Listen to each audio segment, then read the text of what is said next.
In the name of the Father, and of the Son, and of the Holy Spirit. Amen.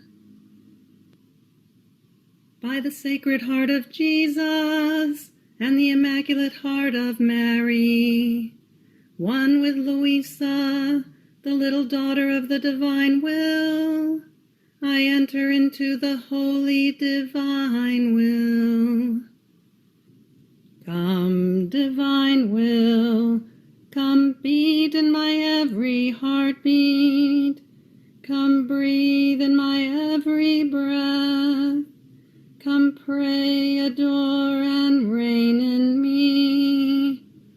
In the name of everyone and everything, past, present, and future.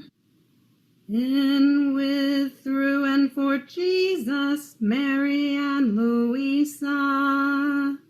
In, with, and for all, that all may be for the glory of God and the good of all souls, giving to God as if all lived in the most holy divine will, united with creation, redemption, and sanctification, praying as one in that one eternal act, for the kingdom to come, reign on earth. Fiat.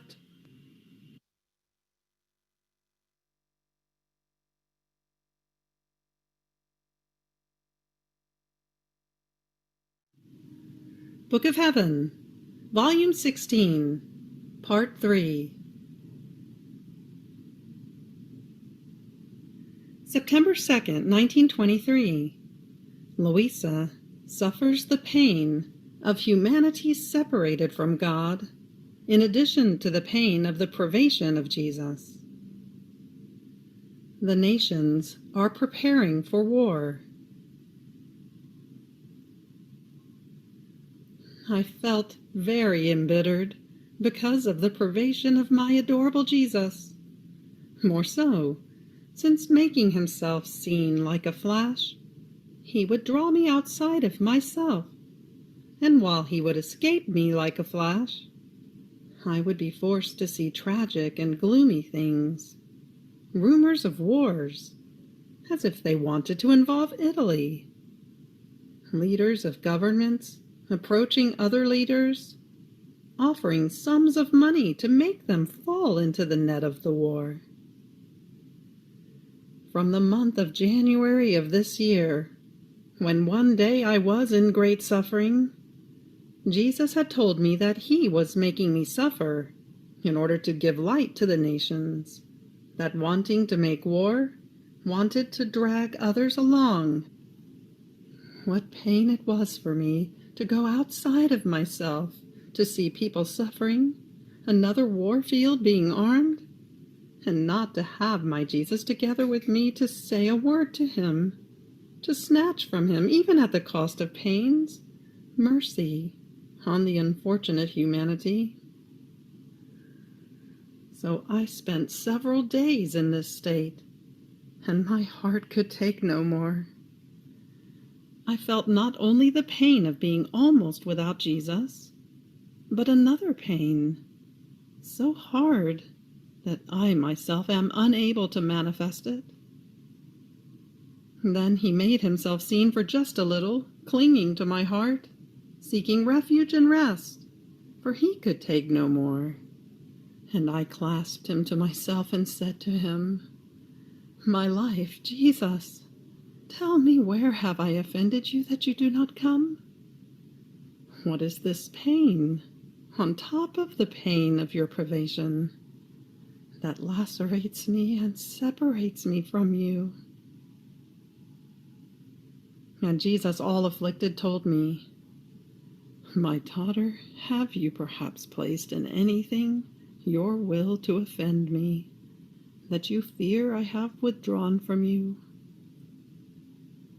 And I, No, my Jesus, I want to die rather than displease you.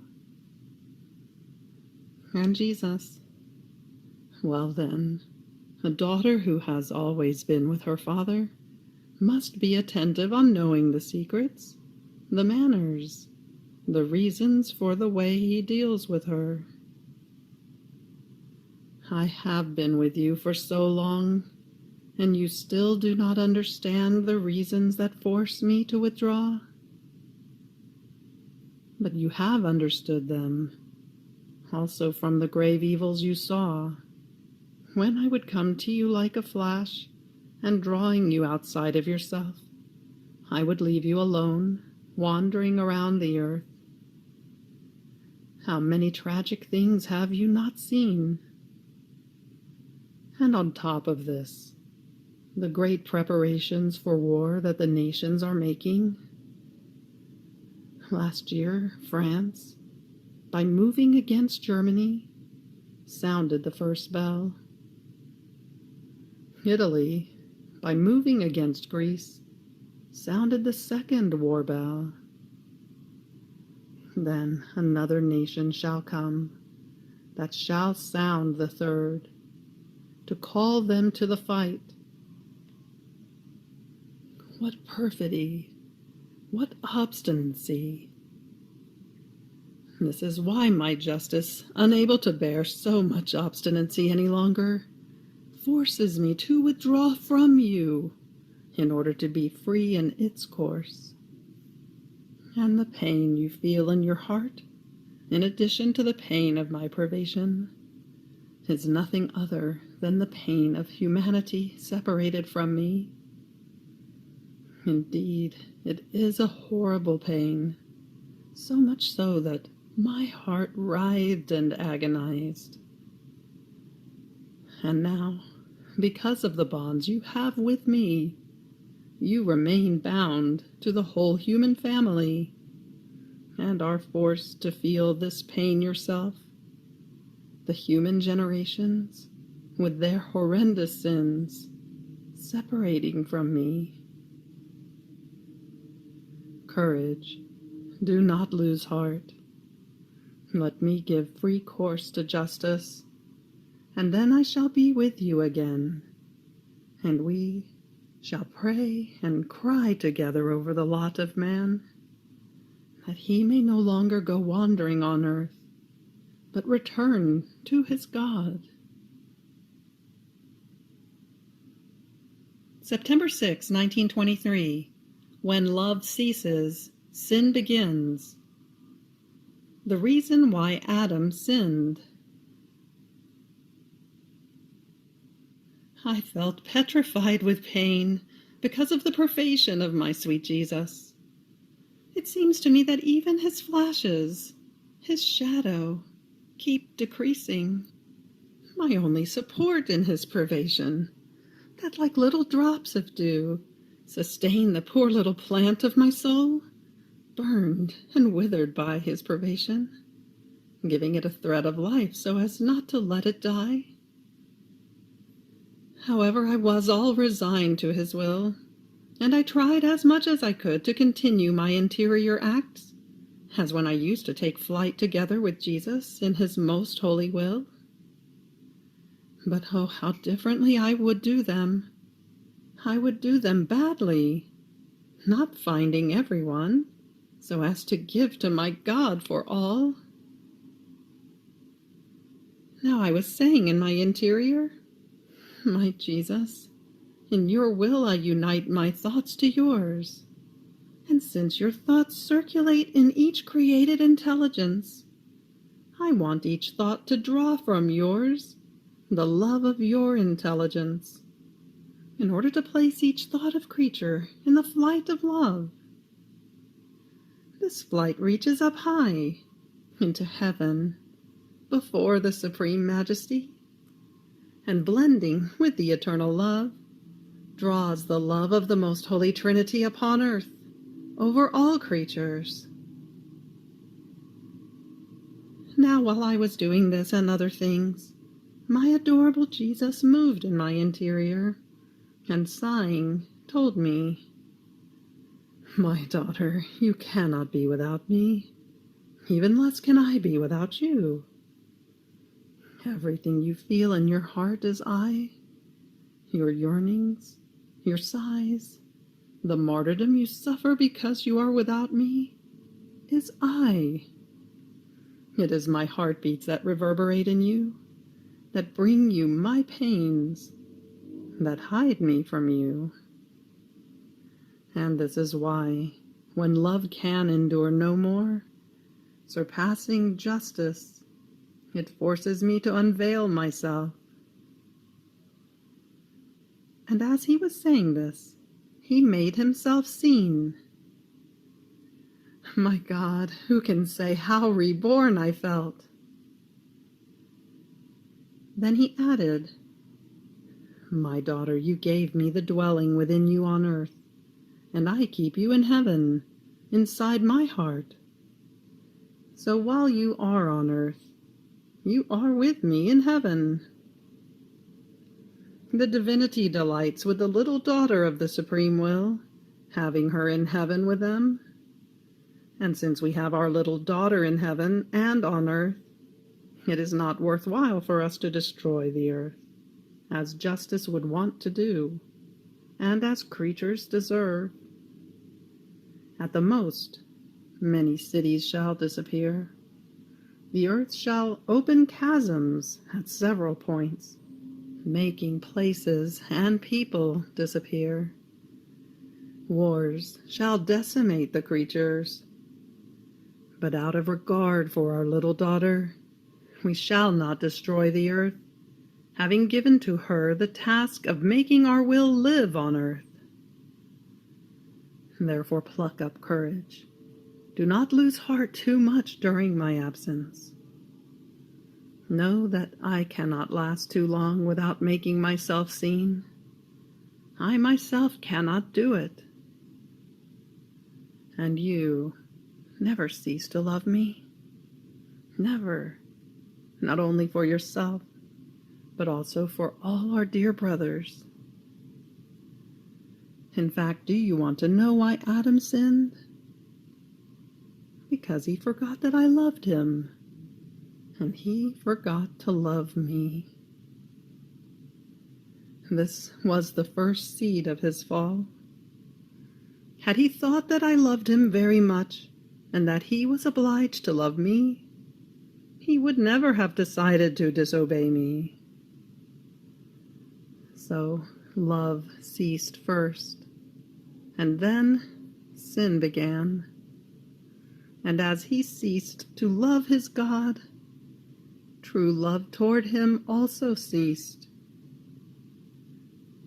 His members and powers rebelled against him. He lost dominion, order, and became fearful. Not only this, but true love toward other creatures ceased, while I had created him with the same love that reigned among the divine persons, by which one was to be the image of the other, the happiness, the joy, and life of the other. This is why, in coming upon earth, the thing on which I placed greatest importance was that they love one another as they were loved by me, in order to give them my first love, to let the love of the most holy Trinity hover over the earth. Therefore, in all your pains and privations, never forget that I love you very much, so as to never forget to love me. And as daughter of our will, you have the task to love me for all. In this way, you shall remain in the order, and shall fear nothing. September 9th, 1923. The divine will is hell for the devil, and he knows it only to hate it. I still felt some fear that, Who knows? It might not be my adorable Jesus, who deigned to speak to me by manifesting to me so many sublime truths, especially on the divine will. But the enemy, in order to deceive me, and while it seems that he flings me up high with so many truths, he then hurls me down into the abyss. And I said to myself, my Jesus, free me from the hands of the enemy. I don't want to know anything. All I care about is to save my soul. And blessed Jesus, moving in my interior, told me, my daughter, why do you fear? Don't you know that the thing that the infernal serpent knows the least about me is my will? In fact, he did not want to do it, and by not doing it, he did not know it, nor love it.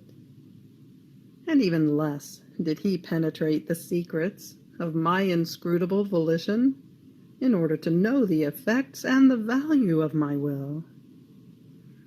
And if he does not know them, how can he speak of them?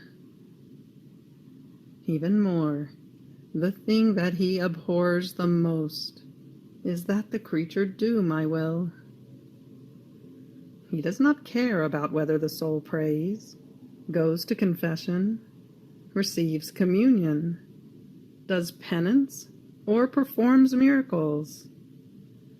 But the thing that harms him the most is that the soul do my will. In fact, as he rebelled against my will, so was hell created in him. His unhappy state, the rage that consumes him. So my will is hell for him, and every time he sees the soul who is submitted to my will, knowing its qualities, value, and sanctity, he feels his hell being doubled, because he sees the paradise, the happiness, and the peace he lost, being created in the soul. And the more my will is known, the more tormented and furious he becomes. So how can he possibly speak to you about my will, if it forms his hell?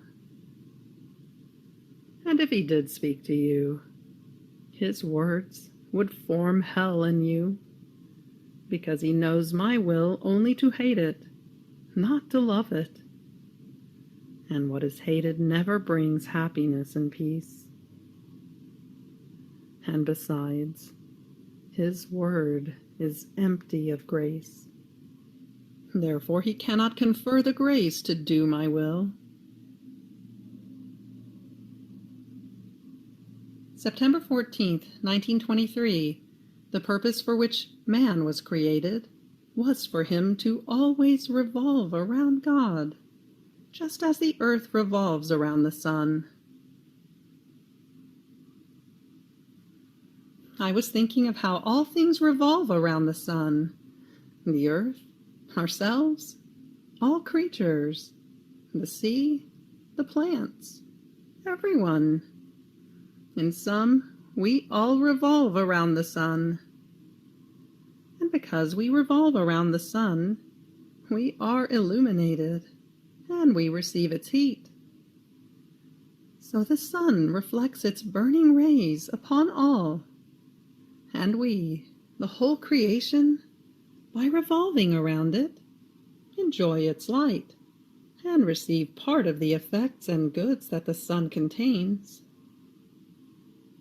Now, how many beings do not revolve around the divine sun? All do. All the angels, the saints, men, and all created things. Even the Queen Mamma. Does she perhaps not hold the first round, in which, rapidly revolving around it, she absorbs all the reflections of the eternal sun? Now, while I was thinking about this, my divine Jesus moved in my interior, and clasping me all to himself, told me, "My daughter, this was precisely the purpose for which I created man, that he would always revolve around me. And I, like sun, being at the center of his round, would reflect in him my light, my love, my likeness, and all my happiness.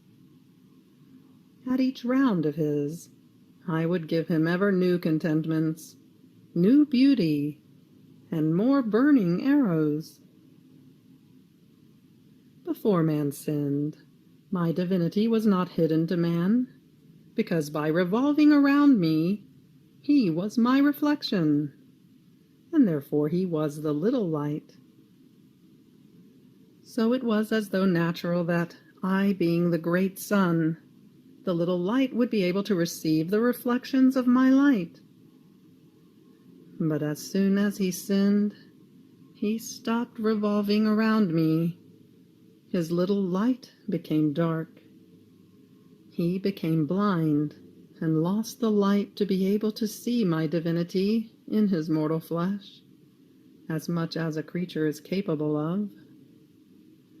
So much so, that in coming to redeem man, I took on mortal flesh, in order to let myself be seen, not only because man had sinned with the flesh, and with the flesh I was to expiate, but because he lacked the eyes to be able to see my divinity. This is so true, that my divinity, that dwelled within my humanity, could only unleash, through glimpses and flashes, a few rays of light from my divinity. See then what great evil sin is. It is for man to lose his round around his Creator, to annul the purpose of his creation, to be transmuted from light into darkness, from beautiful into ugly. It is such a great evil that with all my redemption I could not restore in him the eyes to be able to see my divinity in his mortal flesh, but only when this flesh, undone and pulverized by death, would rise again on the day of judgment. What would happen if the whole creation could fall short in its revolving around the sun? How things would be upset, would lose light, harmony, beauty. Each one would bump against the other. And even if the sun were present, because they would not be revolving around it, the sun would be as though dead for the whole creation. Now, because of original sin, man lost his round around his Creator, and therefore he lost the order, the dominion of himself, the light. And every time he sins, not only does he not make his round around his God, but he makes his stops around the goods of redemption that, like new sun, came to bring him forgiveness, escape, salvation. But do you know who it is that never stops in her round? The soul who does my will and lives in it. She always runs. She never stops. And she receives all the reflections of my humanity, and also the flashes of light of my divinity. September 21st, 1923. Jesus shall show the generations how Luisa's fidelity was tested by his love, by his cross, and by his will. The circle of the divine will. How it is necessary to always look inside of it, never outside.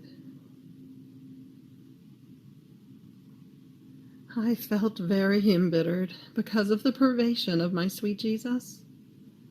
Everything seemed to be over for me. with almost no more hope that he would return to his little and poor exiled one. I felt my heart crack with pain, thinking that I would not see again he who, having lived life with me, formed my very life. And now my life had disappeared and was separated from me. My Jesus, how brutally you kill me. Without you, I feel the pains of hell, that while I die, I am forced to live.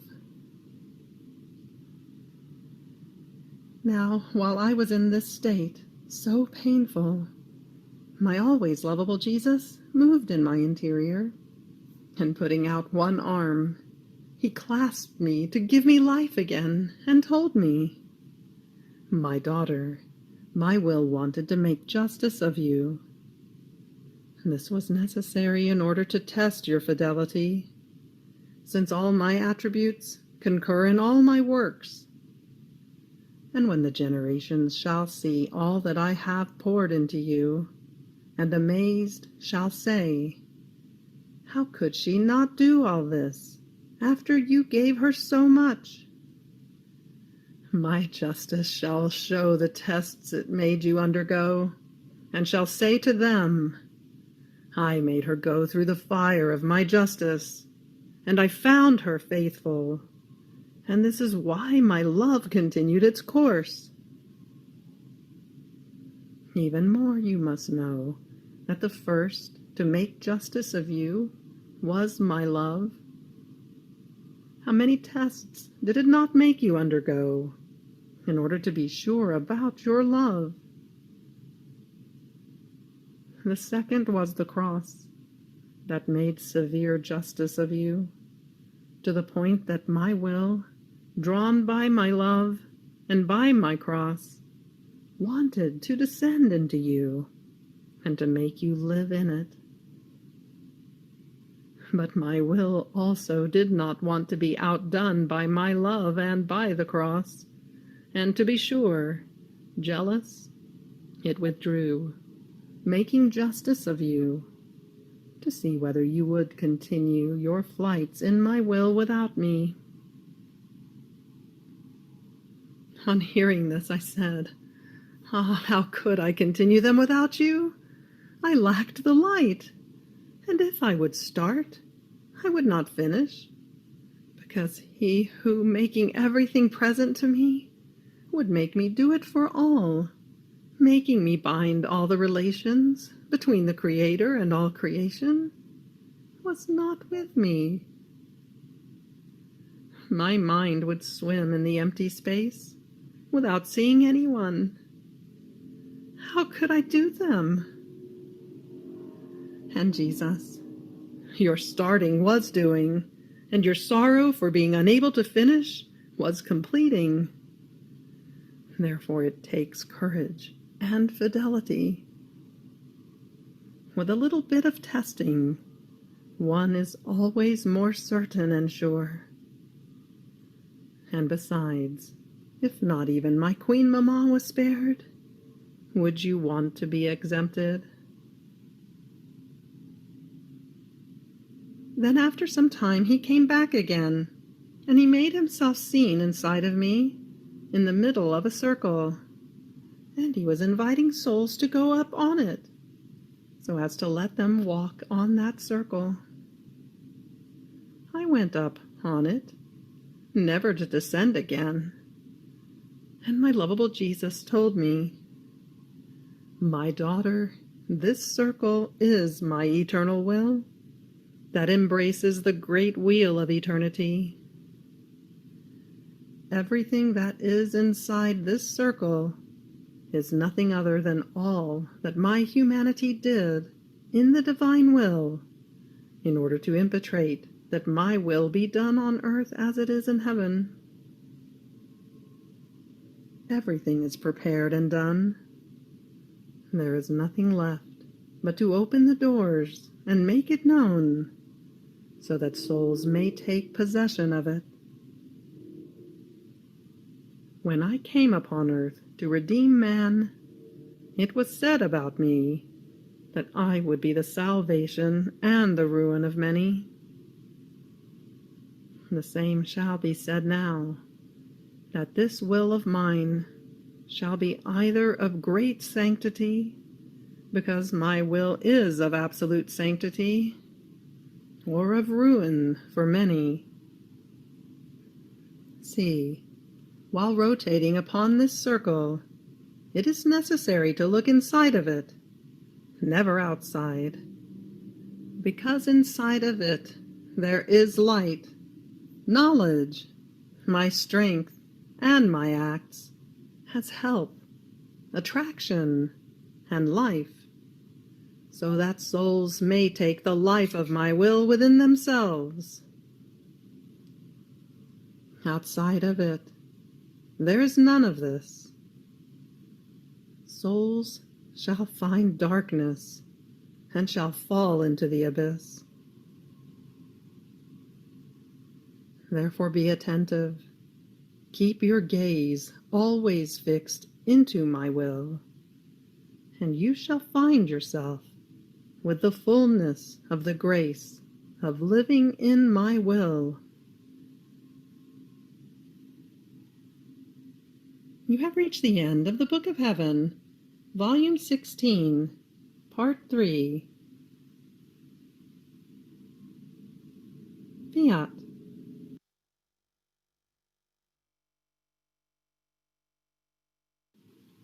Dearest Lord Jesus, I thank you for your lessons of today. Free me from living one single instant outside of your will. Have pity on me, and do not permit that I either know or acquire any other life except that of your divine will. Fiat et Amen. In the name of the Father, and of the Son, and of the Holy Spirit. Amen.